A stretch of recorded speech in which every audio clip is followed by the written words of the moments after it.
Rotogrinders, welcome to week 5, the NFL Pick 6 show. I'm your host, Dean. That's Dean7904. If you want to get all technical, that is the daily fantasy handle around the industry.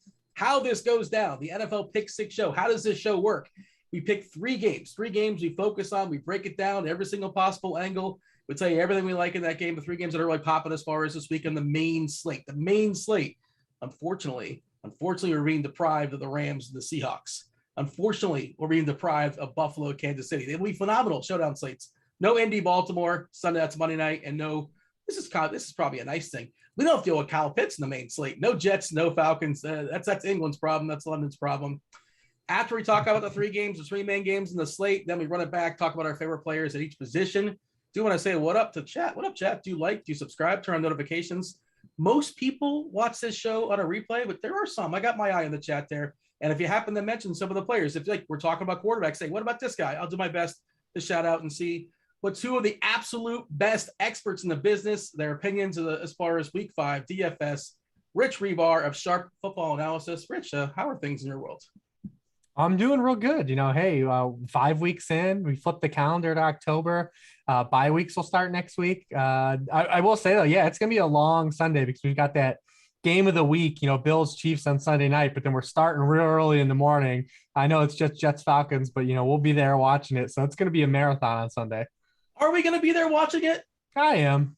I mean, you don't have a TV that doesn't have Red Zone, so I mean, that's got to be on like NFL Network or something like that, or Amazon, right? It's kind of a fun game. We saw Zach Wilson when he stays upright complete 4 or 5 passes, 20 yards deep. Also, Ryan, his A.dot changed 12.5 air yards per attempt. That makes it somewhat fun. Also, like they rigged those London games to give the crowd a fan pleaser. So now imagine 2 years removed, they got to pump this thing up. So I would expect the fewest DPIs we've ever seen in our lifetime.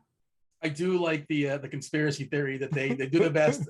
I mean, look, if we're really trying to market the game, though, what are we doing to give them Jets Falcons? That's the best. Well, we give them the Jaguars. Like, the Jaguars are their home team, right? Like, so they don't have a Jaguars game. There's no guarantee Urban would make that flight to London. They had to change it to the Jets. Or back. He might not make it back. They're just going to leave. Do the Jaguars have a London game this year? I assume they do. I'm guessing they do, but they seem to have one every single season, I suppose, right? And their owner has ties. Doesn't he have like a football team over there?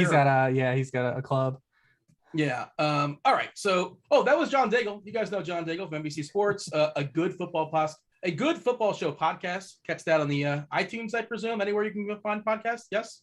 It is good, hopefully, and yes, iTunes and Spotify.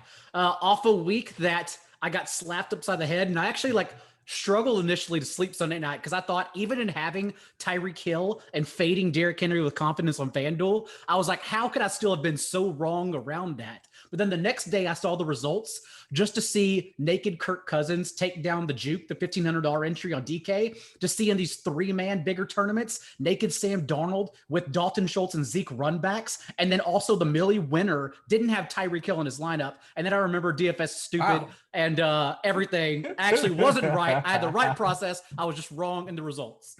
That is amazing. I didn't realize that. It was a wild week. Yeah, Cordell Patterson week happened again, and he was somehow pretty chalky on FanDuel, and I just missed that.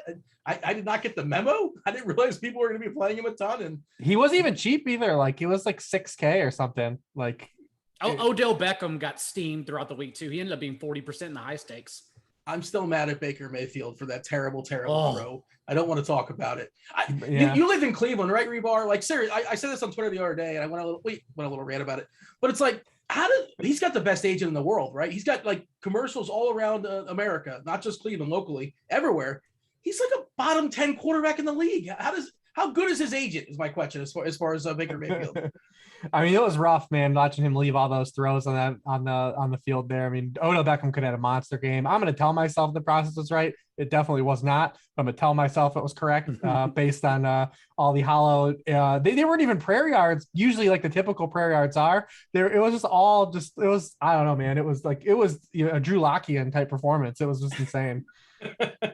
That is not a compliment to one Drew Lock.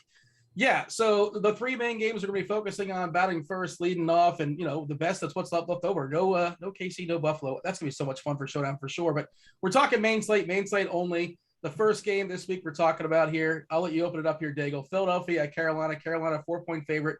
44 and a half as far as the total. Carolina's defense was really good for the first three games, and they faced a real good offense in Dallas, and Dallas beat them up.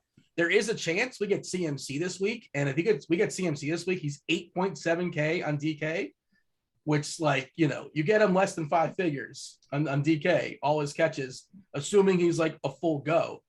You got to love CMC this week. What are your thoughts as far as this game? Yeah, so we'll go ahead and start with the Panthers side then. And remember, this is the same coaching staff that after CMC missed 6 games last year, they didn't care at all. They brought him back in Arrowhead and jammed him 11 targets, over 20 touches, and then he got re-injured in the fourth quarter because, of course, they didn't care. But nonetheless, Sam Darnold's in my opinion, another good spot, just because we saw the Eagles crater the Falcons' pocket for a top 10 pressure rate in week 1. But since that time, it finished bottom 6 in pressure rate in every game since then. Eagles will also have run a majority zone coverage this year, and cover 2 and cover 3 is what Sam Darnold's eaten alive for 75% completion rate and 8.5 yards per attempt. The numbers are a little bit skewed because the Panthers are still getting an elite pass rush, the league's highest pressure rate, even though they failed to reach Dak Prescott, just so the Cowboys are too efficient in their play calling. And we'll talk about that a bit later. But even so, we have seen, and I'm sure Rich is going to talk about, Jalen Hurts and the Eagles side here, but we've seen that the Eagles have no issues in responding on offense, even in garbage time getting there. And so I think we'll get some pushback. And so it's another good spot for the Panthers offense to be in a favorable situation throughout the game. Jump in here, Rich. What are your thoughts? Yeah, I mean, I like Darnold again. The thing about Darnold, you just have to worry about, he's living so fat on these rushing touchdowns, which are just insane. I mean, only Lamar Jackson has a higher percentage of his points that come from rushing than Sam Darnold, and it's just all touchdowns. I mean, literally the most rushing touchdowns for a quarterback through 4 games of a season since 1962, when it wasn't even football. Then it was just, I don't even know if they threw forward passes. The quarterback was just the best player in the field and just ran with the ball. I don't know what happened back then. Better times then, because there was no red zone. Yeah, I mean, that's what you're just worried about. The Eagles definitely are a team that, definitely, especially since Brandon Graham's not too, they've been really soft against the run the past 2 weeks. So, I mean, there's definitely opportunity there. Obviously, we'd like for it to be kind of McCaffrey back to take full advantage of it, because you saw when Chuba Hubbard played last week, he just didn't run any pass routes. I mean, they had Rodney Smith running all the pass routes, which just kind of pulled the wool on us a little bit. It wasn't even Royce Freeman. It was Rodney Smith was the guy running all the pass routes. So we didn't get there with Hubbard. Obviously, Darnold kept the RPO, which he should have kept it, and it was the perfect play call. So we got a call holding the bag there. But, I mean, DJ Moore just continues to romp, so we can keep riding that. I mean, he's not really a guy we have to worry about seeing any man coverage this game. He's just going to eat it up through the zone. We almost got there, the flop lag with Robbie Anderson, but Sam Darnold also, he kind of had the same performance. It was like Baker throwing to Odell with Robbie A. I mean, none of his targets were catchable. He had a for sure touchdown that Darnold just completely sailed on him. But really, we don't have to play any of these other guys because there really is no one else. I mean, Terrace Marshall is not doing anything. He's out there exercising a little bit. So, I mean, it's really just been DJ Moore just getting jammed with targets, and we can just sit on him. Yeah, Marshall just not happening. He had 3 targets last week, 2 total yards, like you said. That's 3 targets and 1 catch in a game. They trailed by 2 scores in the second half. That's like the net worst outcome. Yeah, I had a little bit of him on some good lineups too. We kind of ruined him because I thought he was a cheap way to get exposure to that game. Mm-hmm. What about the Philadelphia side? Let's kind of jump over there. Are we seeing a change in the guard at running back? Is it going to be Hubbard's world? And not Hubbard. Sanders is kind of stepping aside for Gainwell, the rookie. And of course the quarterback. I love Hurts because, the quarterbacks with legs give you that floor. Was it Levitan that tweeted it out? Every single start he's had at least 21 DK points. even garbage, he's out there. He's a garbage time hero. If they're losing by 30, he's still chucking. I appreciate that. My teams appreciate that. And I'm not. Well, do you have any reads here, Hribar, as far as this Carolina defense? Are they good? Are they not good? Like the sample's kind of weird. Soft teams at first. Dallas beat them up. I mean, are they kind of frauds somewhere in the middle? No, I still think they're going to be an overall, good defense, but teams like the Cowboys are going to be good against all defenses. But I do think that they are definitely, a very talented defense, and they were a game for 2 quarters of that game. But the thing is, they're a little bit light on the defensive front, and the Cowboys, took that to advantage, in the power run game, and were able to beat them up on the inside. But I definitely think that they're going to be a problem here for this Eagles offensive line that is just going through it again, like last year. I mean, last year they played 14 different offensive line combinations. It was the most in the NFL. They've already lost both of their guards, presumably for the season. They've got Lane Johnson did not practice again today, I believe. Their left tackle, Malatai's out. I mean, again, they just don't, the offensive line is just banged up again. And that's why we've seen them skew pass heavy, because they really can't run the football very effectively. So they've really skewed pass heavy, even outside of game script. Like their pass rate over expectation is among the league's highest now.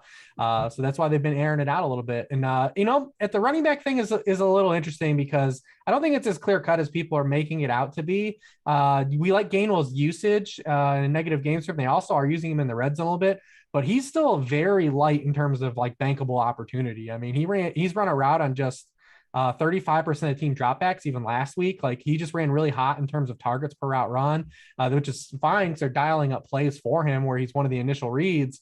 But the usage is still very light. I mean, it still needs to be a lot higher before we get excited about him. And we need to also see him get like any type of traditional kind of carries. Like he's a guy that's getting carries when they're spread out, like he was at Memphis, kind of against light boxes. So it's kind of skewing a little bit of his efficiency too.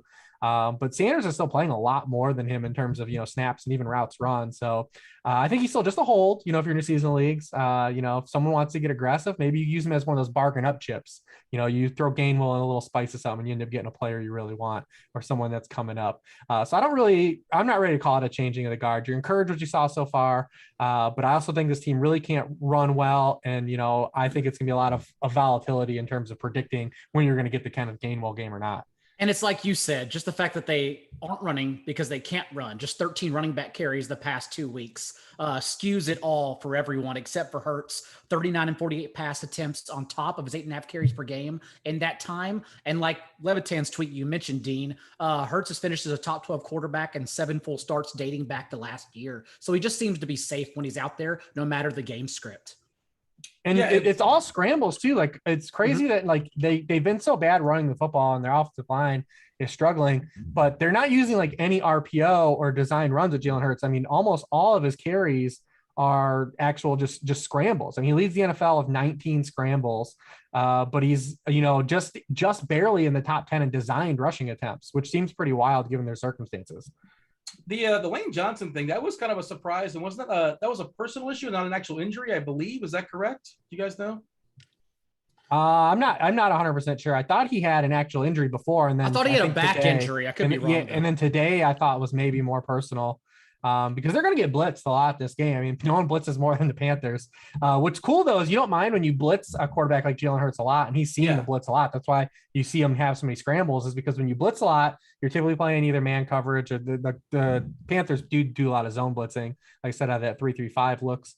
But you blitz a guy like Jalen Hurts, you leave the gate open. You can get some nice runs, if you don't get home, or you get past like that initial wave. He's not taking really any sacks at all, which is wild.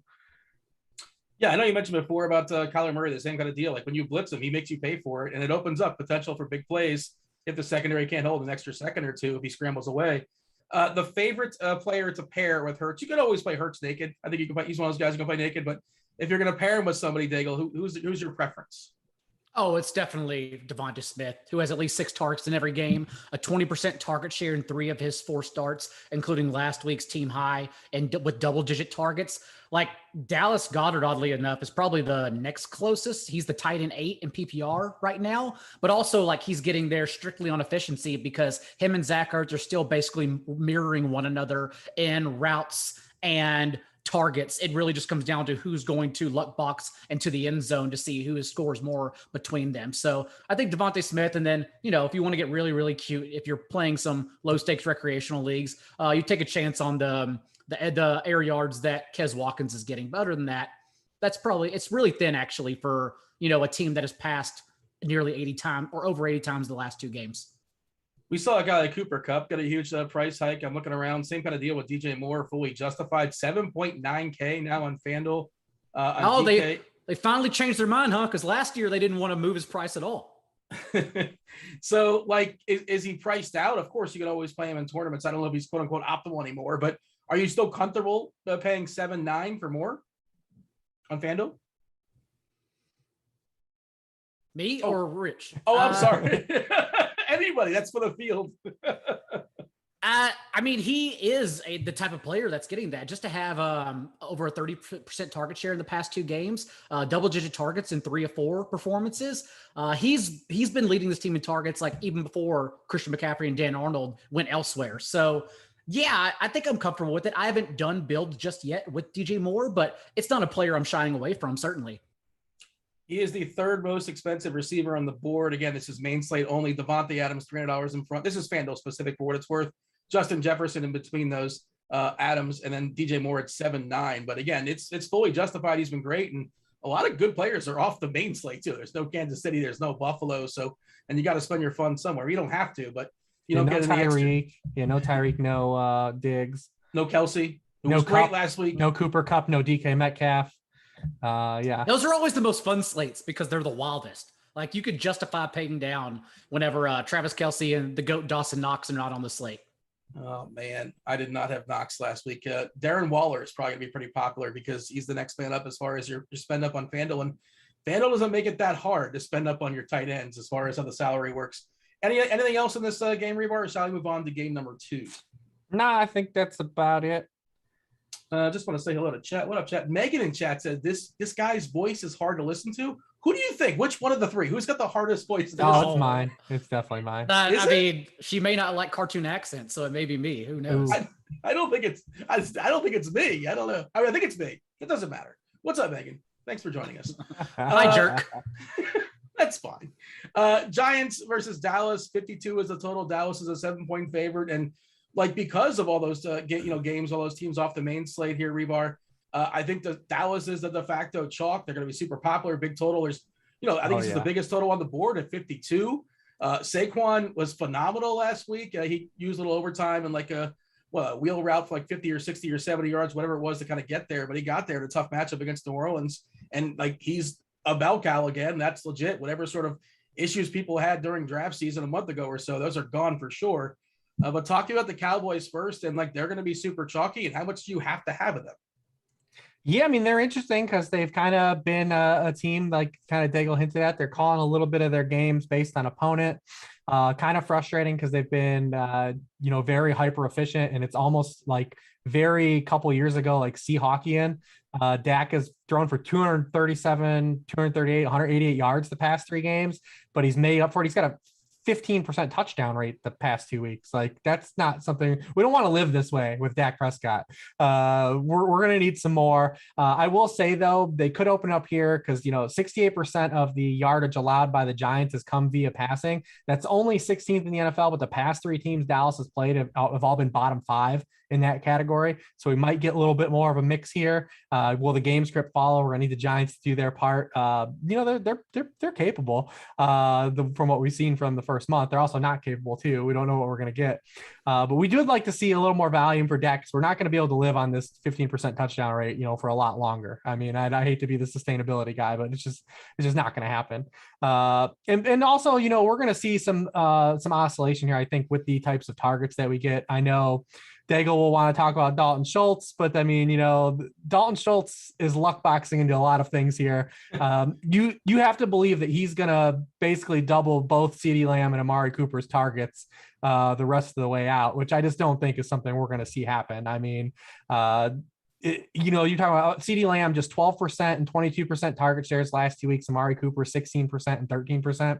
we're not going to see this over the big picture. There's just no way. Now, this offense definitely, if they add volume, could be good enough to sustain all of these guys. We've seen it happen, but they're going to get Michael Gallup back too. So I do think that Schultz is a pretty clear sell high, especially at the tight end position where people are grasping at stuff. Same thing with like Mooney last week. Like Mooney's not going to double Allen Robinson in targets the rest of the season. So we don't need to go overboard in some of these situations. We have to look at the full context of who's not getting targeted too. And the Cowboys have two very superior players in the game of football right now than their tight ends that aren't getting the football the past couple of weeks. And I don't think that will be something that is very long-lived. Daigle, your thoughts as far as Dallas? Is it better suited for the rushers, better suited for the passers? I suppose game script is going to factor in as well.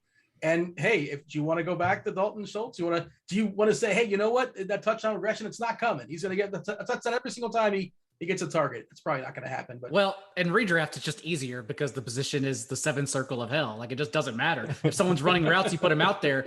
I will say, like, will he be the highest owned tight end on this slate? Ooh, I don't know. I think everyone's going to get to George Kittle at some point. Okay, so on FanDuel, now with Lance, they won't. I don't think they'll get to him with Lance. But we're talking about that game, aren't we? No, we decided Green Bay, Cincinnati instead. Listen, I like to appease everyone tuning in. Maybe there's some Packers fans. We don't talk about the Packers much. I just wanted to change it up a little bit. Fair enough. The positional plays, though, will definitely lead off with San Francisco and Arizona. Anyways, Dean, I'm sorry. What was that? I would just say, for what it's worth, currently, we record this on Wednesday night. News will for sure change. But currently, right now, the most highly owned and optimals tight end on DK is Evan Ingram because he's cheap. In the salary here. They got to stop. You guys did this last week. It's a he was owned. He wasn't great. I know, but I'm the saying story of his career. Yeah, and rostered, not great. Yeah, there you go. On FanDuel, it's Waller because you have salary. Schultz is 4.4 on DK, and what is he? He's 6.2 on FanDuel. So I guess, yeah, he's right in that strike zone where you have to pay for him. FanDuel. On DK, he's going to be super chalky on DK. Things can happen, but on Wednesday night at 4.4, considering, how bad the Giants been the tight ends and this little heater he's been on, and I can't see any way he doesn't end up being really popular. But you're saying it's kind of fluky. Like the results. It is based on his usage. It is. The long-term bet, a long-term bet on Schultz is betting against Lamb and Cooper. And it's the 3 touchdowns that have happened without Michael Gallup, of course. Even since week 2 without Michael Gallup, CeeDee Lamb actually has as many targets as Schultz. You just wouldn't know that since CeeDee Lamb the past 2 weeks has been the wide receiver 55 and wide receiver 80 in fantasy points. And so if you're betting on, if we're trying to get ahead of a player, like CeeDee Lamb, of course, is the one to try to get ahead on, whereas Dalton Schultz is getting some good usage. Like this past week was the first time he finally separated from Blake Jarwin, who still had an 18-yard touchdown himself, but Schultz still ran 23 routes to Jarwin's 10, a little bit of separation considering they were mirroring one another and routes and targets before then. But overall, still, like, CeeDee Lamb is a potential first round pick in fantasy next year, whereas Dalton Schultz will never be that. So we want to bank on one of the most talented players in the NFL correcting himself, especially if we guess the game script right for the Cowboys, since that's been an impossible feat so far. Well, this game is cool because you can stack it both ways, right? Like you can do Dak and the Dallas receivers, whether you pick your flavor, you can do Lamb and Schultz. If you want to do a double stack, you can do that, and you can play Saquon, or you can do the inverse. You can play Giants pass catchers and Zeke. Okay, what Giant pass catcher? Okay, go ahead. Do you want to play Kadarius Toney, the rookie? Because I saw. I played him last week. It didn't work out, but I thought I was cool because I played him last week. And, it didn't really work out. But he only had 2 fewer air yards than John Ross. You wouldn't have guessed it at the time since Ross was just running deep, but it was actually a good play. The question is Sterling Shepard going to play? Because 31 of Tony's 50 snaps came from the slot, and that's where Shepard was hawking before then. And remember, Shepard led this team in targets with over a 22% target share at every full game he played in weeks 1 and 2. So that's my big concern for Kadarius Toney. But if Shepard's out, on DK, that floor and potential catch-up ceiling, it's definitely there in a game that we expect to shoot out. He's $4K, which is a pretty appealing price. Worth noting, the DK prices for the Cowboy receivers, Cooper and Lamb, is much more appealing than the FanDuel prices for the Cowboy receivers. 6.1 for Cooper, 6.2 for Lamb. That's on DK. And on FanDuel, 7.1 for Cooper, 6.9 for Lamb. They're fine. Doesn't mean you can't play him. And also, again, I ran these optimals before the show. And again, remember, it's Wednesday night. So much stuff will for sure change, but it's just kind of worth noting at this point. Your optimal quarterback on DK this week is a 94% chance it's either Dak Prescott or Daniel Jones. A quarterback in this game, basically. They're both awesome plays. Even Daniel Jones is currently the QB6 in fantasy points per game, has the third most carries among all quarterbacks. And it's another great spot, like we talked about for the Panthers offense last week, because Dallas has still allowed the third most yards per play and second most raw passing yards on the year. Now it's going to come down as Daniel Jones superhuman like last week, or does he become pumpkin Daniel Jones from last year? It's still something that I'm still scared to buy into, but so far, the Giants have led the league in no huddle rate. Like, they are they're an interesting offense. Let's say that. I was looking at Derek Carty, the blitz. If you look at his game level factors, as far as game plays, current projected game plays, we're expecting 128.8 plays in this game, which is the second most projected for the week. Tampa Bay, Miami, a little bit more for what it's worth. So yeah, expecting a lot of plays. That is important as far as the tempo. And just to get an idea, like the floor is Baltimore, Indiana, 115, Green Bay, Cincinnati, 117. So, the difference of, 15 plays, 14 plays, that can make the world of difference. Hribar, talk to me about Sequon Barkley, because is he going to be kind of sort of somewhat lost in this slate? I don't know. He's been he was great against New Orleans, of course, using overtime that, pad his stats a little bit to some degree, wasn't really owned at all. People are going to play Henry over him almost definitely. I'd imagine playing against Jacksonville. We'll talk about that soon enough, I'm sure. What's your thoughts as far as Saquon? Yeah, I mean, you got to feel good about how he's looked. He's got snaps have gone up every game, and then we've seen him use in the passing game his 2 full games. I mean, he had 6 targets last week, 7 targets the week before. Could be a byproduct of injury, but they're using him incredibly. Listen, we don't do this very often. Jason Garrett called a great game last week. Oh. He had a great game plan. Mm-hmm. He had a great game plan. He effectively used Kadarius Toney. They stretched the field. He got Saquon out in space against a good run defense that's very good on the interior. The offensive line is playing good too. Now, it's not just Daniel Jones, who only has 2 turnovers and one's on a Hail Mary this year. Andrew Thomas is playing well again, not again, for the first time. There are some things going right here for the Giants, or as bad as their record has been. And, if they don't punt away that game, to the Falcons, and, maybe they're 2-2 and it stands out a little bit more. But Jason Garrett for 1 week, we got to give Jason Garrett a little bit of credit, man. This week, it's a Jason Garrett revenge game? I mean, maybe. I guess we can call it that. But I mean, listen, Daniel Jones ran really hot last week, though, too, even outside the game plan. Obviously, 10 yards for pass attempt for a career high 400 yards. His pass completion over expectation was 10.3%. It was the second highest in the NFL last week. His expected completion rate was ahead of just 4 quarterbacks. So, I mean, he definitely ran hot. We haven't seen this kind of version of Daniel Jones, right? Like, where he runs hot like this. Usually it's typically him like running in like an RPO or doing something weird to get there. I mean, it was a legitimate like Daniel Jones passing heater last week, and we've not had many of those, through 2 1/4 seasons. And then you're still getting a sprinkling of rushing yards. So he's run for 27 or more yards in all 4 games. So that's still kind of in the back pocket to give you kind of that, upside to maybe have an extra passing touchdown. This Dallas team they're giving up chunks of yards. They're just getting a bunch of turnovers, lead the NFL in turnovers. They did it again last week, but they are giving up a bunch of yards. And even for as good as Trayvon Diggs has been in the turnovers, I mean, he still has allowed the 5th most yards in coverage this year, and he's giving up big plays when he does give up plays. 18.2 yards per catch in his coverage, but he's making big plays to kind of counter off that. So it's been a little bit of give and take, and you'll take that obviously for the Cowboys. You'll give up all the 18-yard catches you want to have a dude have 5 turnovers in 4 games. But there is some upside, so it's not like he's going to erase someone either, though. Barkley also ran the 4th most routes among all running backs last week, and the Cowboys have encouragingly allowed the most receptions to running backs on the year. So you have to see where ownership comes in, but definitely, a spot to play him if he comes in under roster compared to Daniel Jones. He seems like an awesome run back for sure. The release of Jalen Smith, does that matter? Does that mean anything as far as, is there anything to react to that, or just he played a season low in snaps last week? Like they should have got out of the contract before June 1, but they decided to do it right now. All right. You got anything else here, or shall I move on here, Daigle? Don't play Evan Ingram. That's about it. I mean, we live in the world of a salary cap, and he's kind of sort of somewhat cheap. And we talked about this though last week on the tight ends, how they're priced on DK. Like, you just don't have to do it. Yeah. I mean, I'm pretty sure I said I don't want to do it, and I ended up playing some, and I split them with Who did I play? The cheapie on Seattle, who was worse, I believe. Oh, Disley? Yeah, Disley was not good. I'm not sure if well, that's Thursday night, so we don't have to worry about him. That's why I was thinking about Disley. I'm like, yeah, not in the main slate. Forget about that. Who cares? We'll talk about that Thursday night, as far as the showdown. Well, just don't play Evan Ingram. This is the week, man. He's due.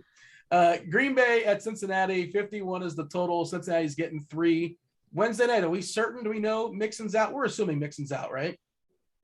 I'd bet on it. I would bet on it too, yeah. Yeah, I mean, then I saw the internet doctors were projecting him to be out for at least another week or two or something like that.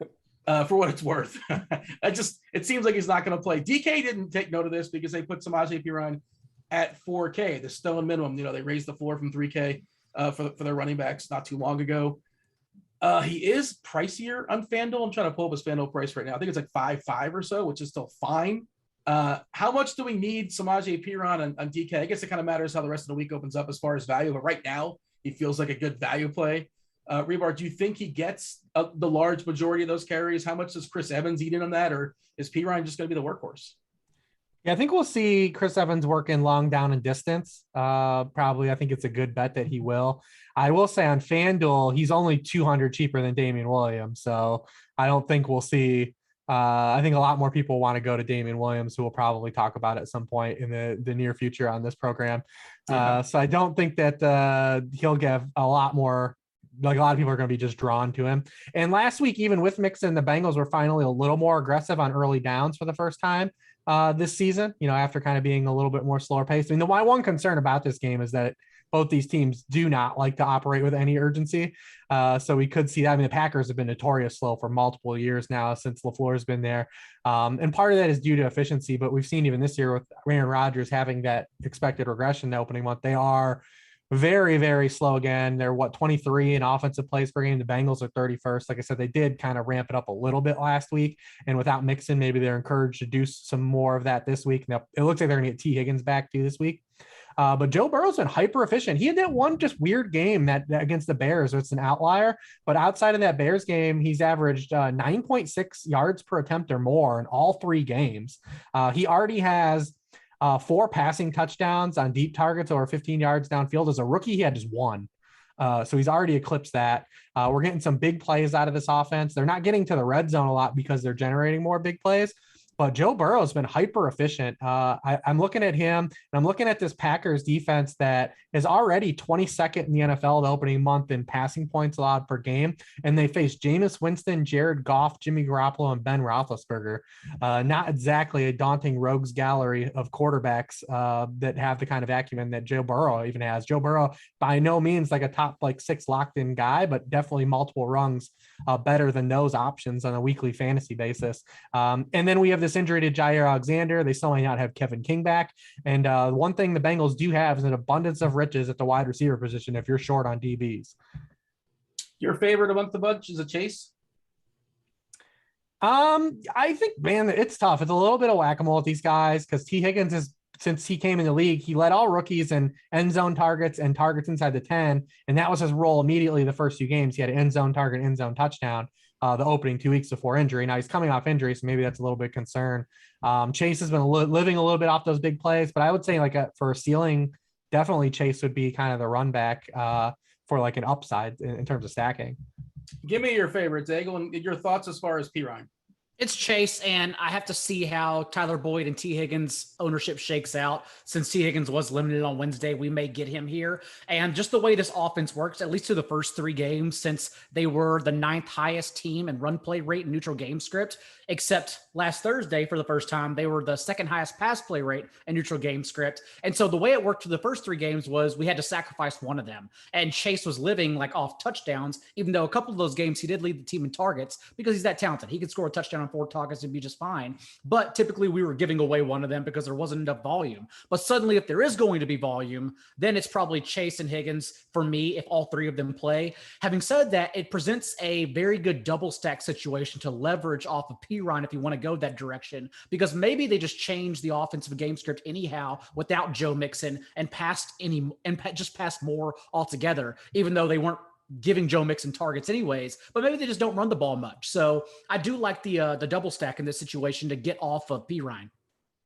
Talk about your thoughts as far as the Packers there. I clicked on one of your articles regarding season-long stuff, and I think you had, and obviously there's context to it, I think you had A.J. Dillon as a drop this week in your season-long, and he had 15 carries, but that was maybe because Jones fumbled the ball, maybe because you were mopping up a little bit. You just don't think Dillon's going to creep in too much as far as Aaron Jones, unless, of course, we get an injury there.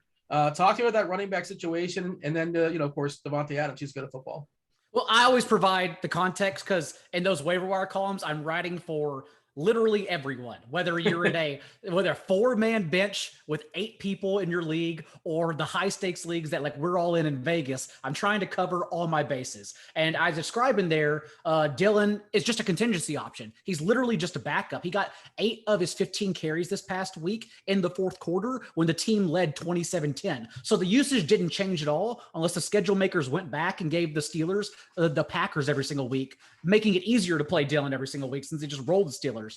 So that's the way I look at it. But in their previous 2 games, excluding their disastrous week 1 loss to New Orleans, which skewed all their numbers for the year, Aaron Jones out-touched Dillon 44-14 and still has 100% of the team's carries inside the 10 and 5 yard line. So Jones is the play we want here if we're assuming a competitive game script. And we've seen that trickle down. Aaron Rodgers, 8 touchdowns, no picks in his last 3 games, as well as Green Bay's target tree since that week 1 debacle, since they've just been jamming Devonta Adams back to vintage Devonta Adams, 12.6 targets per game and a 39.4% target share since week 2. So it doesn't matter how we get this, but since the Bengals have allowed the 5th most receptions to opposing wideouts, like that's why it makes a sneaky situation to also double stack Rodgers if you want to go that way, or at least skinny stack with perhaps Adams, Robert Tonyan, or one of the other whack-a-moles with Bengals running back. Randall Cobb, I guess, will be that one of the whack-a-moles there on the Green Bay side. And I just pulled it up. I was curious because I know he wasn't getting a ton of he wasn't being on the field all that much at the beginning of the season. First week, 26% of the snaps, at 18%, 33%. Hribar, 46% of the snaps now for Cobb. That's Rodgers' guy. Maybe he lets you just hang out with him off the field. I don't know, but he was making a big deal. I want that guy in this team. He finally fed up for 2 touchdowns last week. Is this a Schultz situation? That was goofy, and that was weird variance. Maybe we can't expect that going forward. He only ran a route on 64% of dropbacks, but interesting that Rodgers during the week last week said he wanted to throw to him more and then did. We also had a situation a couple weeks ago where McVay said he was going to get Deshaun Jackson in the game plan and then did. Now he claims he's going to get Robert Woods targets on Thursday. So we'll see how truthful all these these whispers, the narratives that these guys are floating out there, how true they're coming. But Rodgers did say last week he was going to throw to him more, and he sure did with Valdez scaling out. Lazard did run a pass route on 95% of the dropback, so he was still out there, getting his cardio in if you want to go back there and just take a shot. We've seen him have, spike weeks before. He's definitely not a guy I would recommend anything outside of, single digit, ownership, but, definitely is a guy that he's gonna be on the field. Definitely looking at this game too, the Bengals don't really rush the passer a lot. And that's been the Packers' initial problem. They, obviously haven't had David Bakhtiari, still recovering on the PUP. They lose Corey Linsley, who was the #1 pass blocking center last year, and Eldon Jenkins has been out the last couple of weeks, and it looks like he probably is going to miss this week again. But the Bengals are 24th in pressure rate, so they haven't really been getting to the quarterback. They nuked the Bears and they nuked Ben Roethlisberger, but Kirk Cousins completed 75% of his passes and had 22 fantasy points against him. Trevor Lawrence completed 70% of his passes on Thursday, and he had 8.5 yards per pass attempt in that game. They just, James Robinson had 2 short touchdowns. So there wasn't a huge fantasy game for Lawrence. So, this could be one of Rodgers' better outlooks in terms of matchups so far to open the year and not getting some of that pressure where this offensive line has been overmatched by defensive fronts like what the 49ers have and what the Pittsburgh Steelers have. So we could see him kind of, bounce back and have one of these spike weeks to make it worth kind of, using him and Adams and running it back with some of these Bengals wideouts. I feel like Adams will be someone that's going to be popular once again because we keep talking about just it. Default, as far as, he's the guy that's elite, and you're probably going to have money for it because there's going to be enough value plays to make stuff work. As always, no Kelsey. No Kelsey, no Mahomes, no Allen, no Diggs. That's why Tanyan's pretty interesting. Fresh off season highs and snaps, targets, and routes run, 82% of Rodgers dropbacks. So you got a luck box of TD, but again, it's a week you can get cute at tight end. Yeah, I forgot the MVS being out, and if he was running on the field 60% of the time or so. So, everybody, Lazard got a little bit of a bump, Cobb got a little bit of a bump, as well as Tonyan as well. St. Brown, not that you're playing St. Brown, but he ran a few more, at least on the field. I don't have routes in front of me, but I assume he ran some routes out there as well. All right. I believe that's it. Anything else for Daigle, or shall we move on position by position? I would just keep in mind that the build is going to be the same. If everyone pays down for P-Ron, they're also paying up for Derrick Henry. So just keep that in mind and try to be creative around it. Yeah, absolutely. That's, I mean, you're going to have the money for it because P-Ron is 4K on DK. And if he puts up 15 points, you can survive that. Obviously, you can make up the difference elsewhere and just, live in the mid tier for sure. All right. Do you want to tell a chat? Yeah, throw out some names out there. If you guys are hanging out with us, like, subscribe, turn on notifications, do our best to get, whatever you guys are throwing out there. Some quarterbacks, some receivers, some tight ends. As we're on the topic, feel free to throw them out. I'm going to keep my eye over there here for the next 25 minutes or so, give or take. Before we do that, I do want to tell you guys about Jock Market. Stop throwing your money away. It's time to check out Jock Market. That is the app where daily fantasy becomes a stock exchange. You buy, you sell shares of players in real time for real money. Download now for a 100% deposit match up to $50. Use the promo code Grinders. That's GRINDERS. Get this, if you do not turn a profit this week at Jock Market, they will cover your losses in your very first event. Download Jock Market in the app and Play stores, or check out jockmarket.com. That's JOCKMKT.com, and use code Grinders for a 100% deposit match up to $50 on your first deposit. All right, Daigle, give me a take as far as Trey Lance. Trey Lance is going to be unleashed in the game against Arizona. In theory, he should be asked. San Francisco wants to run the ball, but maybe they won't be allowed to. Maybe they'll be down here against Arizona. Arizona's good, and Lance, I presume, is cheap. What are you doing with Trey Lance this week? It's obviously an awesome spot, an up-tempo game. I think the matchup is different than Justin Fields' first career start as a rookie on the road against, Cardinals defense, which also is median in terms of the pressure rate they receive, which is good since on a small sample, Lance's average just a little over 3 yards per attempt under pressure. Having said that, he came on the field for 30 minutes and scored 20 fantasy points last week, finished as the overall QB 13 on the week in just 2 quarters of play. I also think with no film on him, Cardinals are not going to be prepared at all. Having said that, we're watching injury reports because there will be a reason to fade him. Let's say if they don't have either Trent Williams or Alex Mack, their starting left tackle and center, that would be a utter disaster pretty much. So I'll be watching that. But overall, I think he's an awesome play. Awesome play. 5-7 on DK. And the actually guys are going to say, yeah, he did that in 20 minutes, but it was all because of one play and his receiver wasn't even covered. It's a play that Garoppolo doesn't make because Garoppolo ain't hitting a wide open receiver. Or Baker Mayfield. Hribar, your thoughts as far as Lance brings some other quarterbacks to the conversation? Yeah, there's context to how he scored his points last week, but we do this with guys every week. There are blown coverages in the NFL. Things happen. What are you going to do, man? Did he play great? No, but he's also the kind of guy, he showed this in the preseason as well, that Lance still is very raw, but he can be streaky. And when he's streaky, he could do a lot of good things well. And that's kind of what we saw. That last drive of the game, I understand it's, in a little bit of prevent coverage, but they converted 2 4th downs. He's making plays, and that's what you like to see, just build up some confidence. Was it a great performance from the scout's eye? If you're grading him out, no, he didn't play good at all, but Jimmy Garoppolo can't score fantasy points when he plays bad. Trey Lance can. So, that's what you have here at a cheap price. And you come with the rushing upside, you come with the Arizona side that has been elite.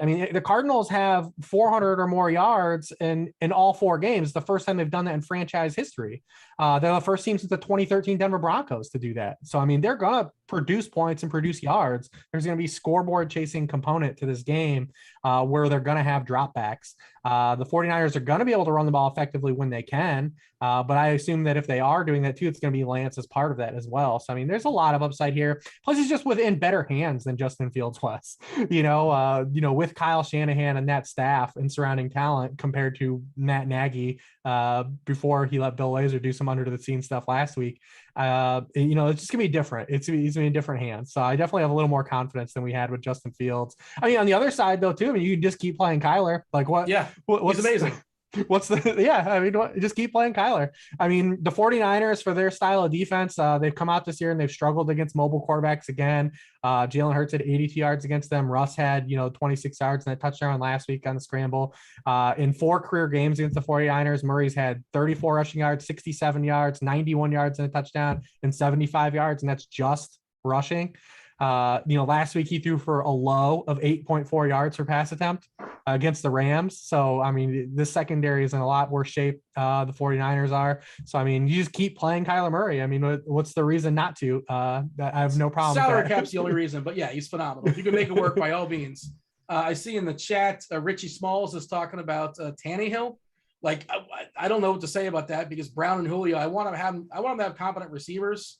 It looks like AJ Brown it's trending good. He practiced today, which he never practiced on Wednesdays anyways, usually when he is healthy. Mm-hmm. So it's positive that he's already practicing today.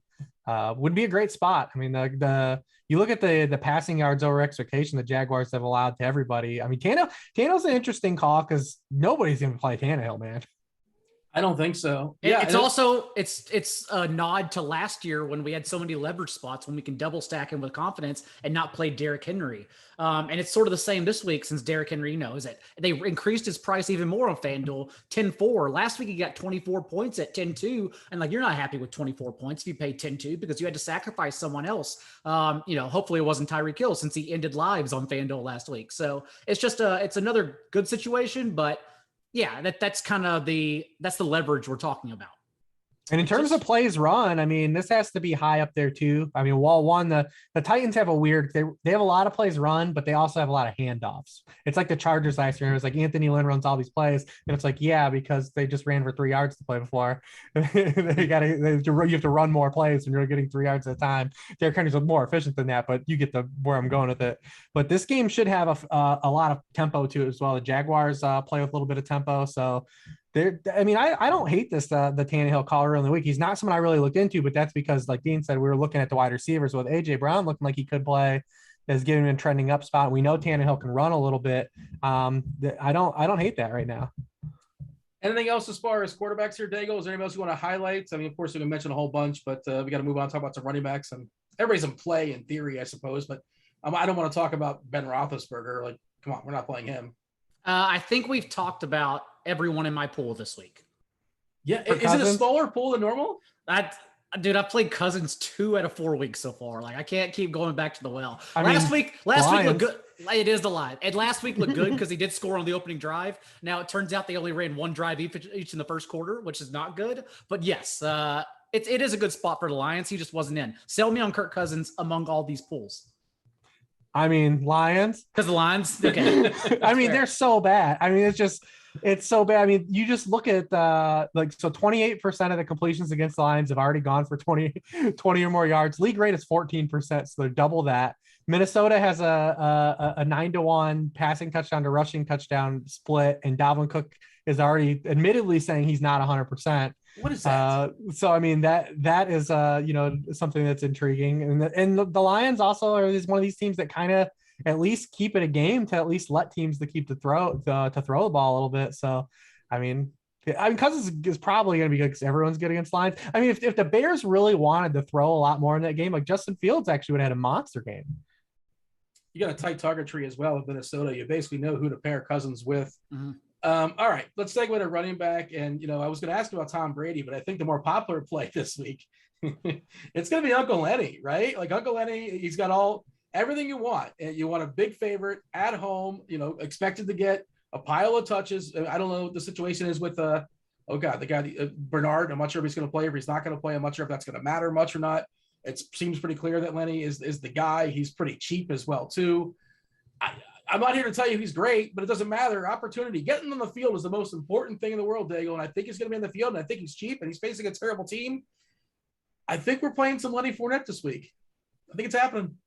I wouldn't mind fading him, famous last words, if Gio Bernard is healthy, though. Because remember, the Bucs still have the league's second highest pass player rate with the lead. They just weren't running the ball at all. And I know it was in the rare time they were in negative game script, but I'm still slightly worried that, if Gio plays, the week prior before he was injured, he still had season highs in snaps and targets. So like we want Lenny, not even for the carries, even though, 20 touches, 20 carries is really good. We want the pass catching work as well. And I just don't know if it would be there if Gio's fully healthy. I wonder if that was a changing of the guard moment and knowing they're going to throw. So I'd rather leverage that into Mike Evans or Antonio Brown, honestly, as we've seen Chris Godwin's target share decrease every week, 13, 12, 11% the past 3 games. I'd rather leverage that into a wide receiver play, honestly. All right, your thoughts there, Hribar, as far as Fournette, and in the chat they're saying we skip talk about Henry. Like Henry's a great play. We can. What do you want to say about Henry? We just got to running backs though. It's not like we're but yeah, I mean, do we need sold on the most expensive running back on slate? The consensus. He's a great play. You do with him what you want, and you can survive it if he puts up like 150 and 1. It's not a big deal, but he should romp. I will say we talked about on DraftKings. Everyone's going to pay down for PUI and pay up for Henry. On FanDuel, it's a different argument. It's a better spot, but also like this week there isn't, like we talked about, Tyreek Hill, Travis Kelce. There are just less options outside of Devontae Adams we're truly confident in. So you could actually fit Derrick Henry with ease this week. And we'll see what happens with CMC. And CMC is a 10K That's on true. FanDuel. That can absolutely, in the words of somebody, overs it. It can flip the slate in his head potentially if we see CMC give it a go, especially on DK, where I think he's 8-7, which is egregious, assuming he's a full go. I still think we'll see Damian Williams be the most popular guy. I mean, I think when we get down to it, outside of Henry, but those guys in that mid tier, like if you like Fournette and if you like P. Ryan, I think you'll be able to pivot to them because I think Williams is going to get there by the time this all comes around. At the end of the week, because we've already seen Khalil Herbert. Is that his not the coach? I mean, Khalil Herbert's he was a guy that he was at Kansas. He transferred. He's a big splash play guy. In the 2020 collegiate season, he had the most yards per touch of any running back to touch the ball 100 times or more in 2020. So he's a big splash play guy. So there's a little bit of opportunity there. But I mean, with where Fields is at in his state of his progression, I mean, you're going to see a veteran back in there, and they're going to have to throw more than 17 times they did last week as road dogs. So you're going to get pass catching ability. You're going to get a team that it wants to run the football while they can with Damian Williams. He also has Fields starting, which helps him. In the RPO game, we saw what it did last week for those guys handling the football. I mean, I think he's, basically a smash play. And then you have the Raiders who have been dreadful against running backs. I mean, 22nd in yards per carry allowed to running backs. They're 23rd in rushing points allowed per game. They are 19th in receiving points allowed per game to running backs. I mean, it's at 5'6" and 5'8", I believe are his prices on both sites. I mean, it's just way too cheap for a guy that could get you 20 catches, can't get stripped out of the game so you can catch the football, is going to have the goal line carries. Is he on a good team? No. But that's really it. The only thing you can say is that he's a road dog, but he's going to be out there. Jump in here, Daigle. Some other running backs who added a conversation. I'll also throw your way. FanDuel not amazing for James Robinson at 7-4. He's a true bell cow. I'm assuming Hyde's not going to be playing again. It's going to be a scratch going forward. I guess that's the case. We'll see. Or is that not? Is he? No, I'm hoping he plays and depresses Robinson's ownership, because the changing of the guard happened like 2 weeks before that. Robinson out-touched Hyde 35-10 in weeks 2 and 3 and out-targeted him 9-2. So, like, I understand he got more opportunity without Hyde, but even if he's active, like, Robinson's still an awesome play. Okay, yeah, and he's especially on DK where he's 6K. Like, that seems too cheap. FanDuel fine at 7-4, but 6K on DK, that's fabulous. Any other running backs you want to throw into the conversation? Who else should we spend a little time on? We've talked about Barkley already, talked about Elliott to some degree. Harris is popping for Pittsburgh. Is he going to still catch those 2-3 yard passes? Maybe they're worth 1 point on DK.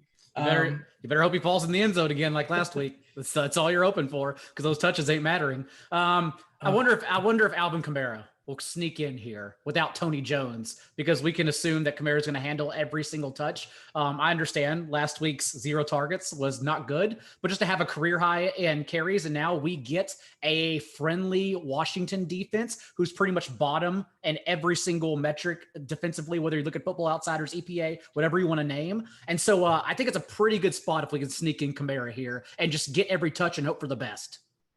That's one of those, like we talk about at the beginning of the season, like we don't know everything we think we know. Like it was a consensus among most people that Washington, if not the best defense, a top 5 defense, top 10 defense, and they've been just horrendous so far. They're atrocious. The Bucks have been atrocious too. Well, those teams, it's because their secondaries are bad. If you look at the Bucks and even Washington, they're pretty good against the run still. Like they are still good against the run. So that's interesting. I mean, Washington's 8th in yards per carry on their running backs. They are giving up a lot of receiving points to running backs. The crazy thing about this is everything in that Washington game signals to Sean Payton, like, hey, you have to throw the football this game. You have to throw the football this game. Attack Washington through the air. Will he? He's been hiding this passing game for 4 weeks. Mm-hmm. And last week it came back and bit them. It's very fragile. It's so fragile to play the style of football the Saints are trying to play. Eventually they're going to have to throw the football and come out aggressive. I understand they don't have the full weaponry to really do it, but everything in this game is signaling, hey, open it up, please open it up. And we'll see if they finally do or not. They have to design a screen for Kamara like in the first series, just like to get him a taste. And like, seriously, because like what was it, 8-9 guys on New Orleans caught a pass and not one of them named Alvin Kamara? That's just absurd. You're clearly your best weapon, and it's not hard to throw screen passes. Like, it's so funny that though the consensus in the industry in like April was like, all right, with Drew Brees gone, like, not Kamara a little bit, not Kamara. If you look at his split stat Drew Brees and how many receptions he gets, he's going to get pegged, right? Like, and then Michael Thomas gets starting to like bump up Kamara. He's going to get all the targets in the world. And then it's playing out initially like how everyone thought it would, and everyone's going off the rails now. But it's like, hey, stop being so knee-jerk reactionary and look at things from a top-down view. You were on this. You knew this. It's the same thing we're doing with Allen Robinson right now. People are trying to say that Justin Fields is bad for Allen Robinson. When Justin Fields got drafted, everyone's like, Allen Robinson's finally going to play his first real quarterback. He's going to have a talented quarterback. And everyone's like, I wish Andy Dalton was here to give volume to Allen Robinson. Like, what world do you want Andy Dalton throwing to your wide receiver? Like, we want the better player playing quarterback. And it's, the fantasy analysts do some weird things sometimes. They're doing it with this Kamara thing. They're doing it with Allen Robinson. It's like, come on, man. Like, you had the analysis right in front of your face and you jumped ship because the guy got hurt. Whereas last week, though, I thought Kamara was a bad play against the Giants that it turned out better than it was, but I genuinely thought just the overall play volume was going to get sucked out. I probably actually will end up playing if I see he comes in like 5% or less this week. I just hate that Taysom Hill is lurking, and not only is he lurking, but that sucks too. Yeah. It worked last week. I think it worked last week twice. He's got 3 touchdowns the last 2 weeks. The last 2 games, he has 3 touchdowns. You can't play Winston, not that you're going to, but you can't. And it really hurts. It hurts Kamara. Like, he's siphoning these touchdowns. He's getting these great touches on the 5-yard line. All right, we got some time for receivers. I did want to mention, I promised the people on Twitter today, retroactively to our show last week, if you guys talked about it or you guys listened to our show last week about Red Zone, the results are in, folks. The results are in, Hribar, Daigle. We know them. Brace yourself. It's a simple question. Do you like NFL Red Zone Channel? Pretty simple. Yes, duh. No, I enjoy commercials. Or just show me the results. And the answer is, according to 304 people, no, I enjoy commercials 4.6%. I don't know if you guys voted or not. Yes, duh was 87%. And 8% people just want to see the results, which, some people like seeing results. There you go. Well, results. That's all on y'all because I got to enjoy the Vikings-Browns game this past week, and I know you didn't because they were never in the red zone. So your fault. I did not enjoy anything Baker Mayfield did last week. It wasn't enjoyable. I lied. It wasn't enjoyable, but I saw every step. Begrudgingly. Hribar, talk to me about your favorite receivers we've not talked about just yet. I memean, Justin Jefferson seems like a smash. We probably don't need to get in the weeds on that. Who else do we got? I like Devontae Parker. Yep. A lot of people are going to go back to Jalen Waddle, but he just doesn't have the requisite ceiling with the types of targets he gets. Whereas we can get some downfield targets from Parker. He actually, on terms of DK, I think he has the highest target share under 6K. I think it's him or Mooney. They're close, but I mean, he's played 90% of the snaps with Will Fuller out last week. Will Fuller's out again for multiple weeks. The Tampa Bay secondary is allowing 19.8 receptions per game to wide receivers. Parker's got 7 or more targets in every game. It's ugly. You don't want to watch Devontae Parker targets from Jacoby Brissett, but they're gonna be there. He's a run back in this game if you like Uncle Lenny. But definitely, you talked about the play volume in that game. Like, I mean, I don't know, man. Devontae Parker. It's gross. I didn't feel good to say it, but I do like him. I have him written down as well. Actually, I kind of like him. Also, on DK, everyone under 6K, like Mooney, like you said, 30% target share the past 3 games. Like, now's the week. This is the week to leverage Allen Robinson. You're going to hate yourself. You shouldn't watch the game. But I bet Mooney catches steam by Sunday morning and everyone just plays him. I also like, because everyone mentioned Tannehill earlier, if we get AJ Brown without Julio Jones, that's pretty awesome. Like even in the first 2 games, I understand the results weren't there, but AJ Brown had a 22% target share in both of those contests. And now he gets just a tremendous spot against Jacksonville. So I do like kind of sneaking AJ Brown in there as well as leverage off Derrick Henry if you go that route. In the chat, they say Taysom Hill is a touchdown vulture. This year's Matt Asiata, like that's a name I've not thought about for years. That was the Minnesota guy, right? I think. Mm-hmm. All right, yeah. Shout out to Matt Asiata. Anything else? So yeah, Curtis Samuel is still a minimum on 3K. I don't know how much we'll need him. He ran like 35% as far as snaps last game. He's just a blind, like it's hard. There's no objective analysis. It's just you saying he's 3K. Maybe he'll get more work. He's definitely going to be like the number 1 cash game play on DK for sure. Well, I think it's all prevalent based upon what information comes out from now until Sunday and how much value comes out and how much but like it depends upon, but like he's the first guy you're going to go to at 3K if you're desperate for a 3K player and you're going to hold your nose and you're going to play him.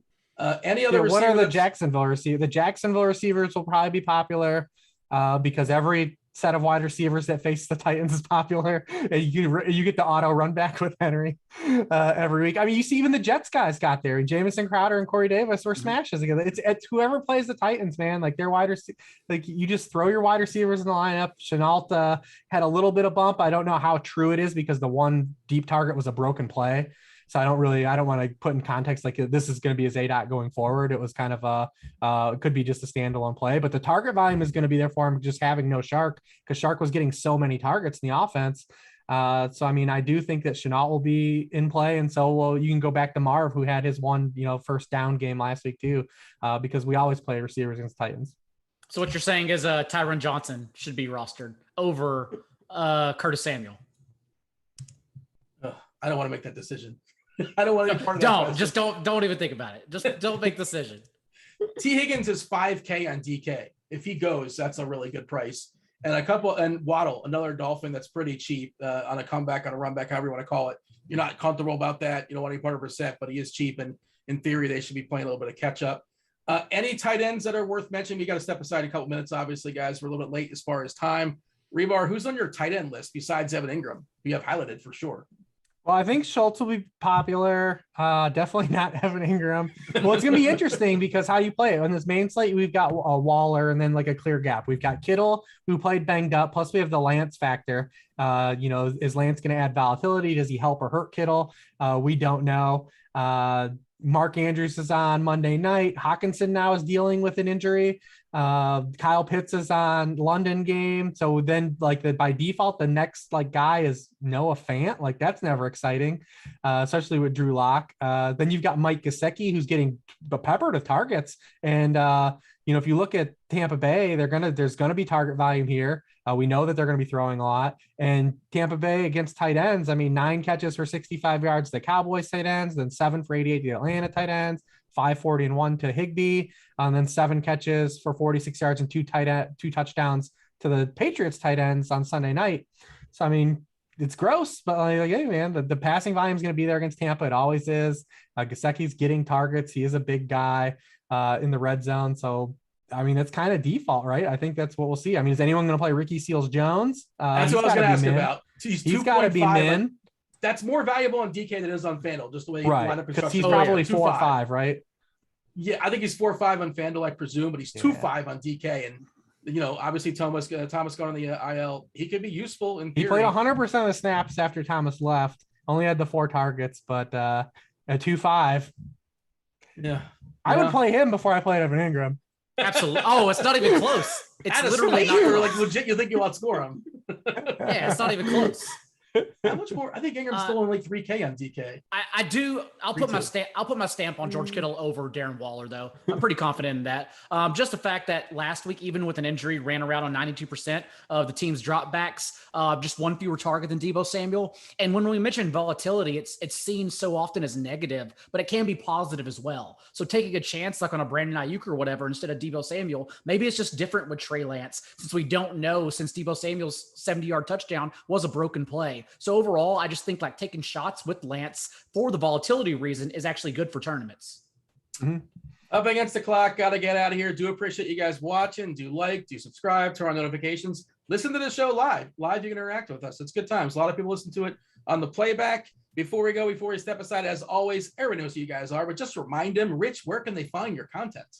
Yeah, at Lord Reeves on Twitter, sharpfootballanalysis.com, weekly worksheet every Wednesday with my boys Dean and Daigle at 9 Eastern. John? At Daigle on Twitter. Go to NBCSportsEdge.com for my waiver wire column. You can read it Tuesday and Wednesday. It's written for everybody, even telling people to drop A.J. Dillon if they're in 14 leagues that only have A.J. Dillon as every player. And then a good football show on iTunes and Spotify. That was Rich Hribar. That was John Daigle. That was producer Devin. This was the NFL Pick 6 show. I was Dean. Thanks for watching. We're out of here. Hold it.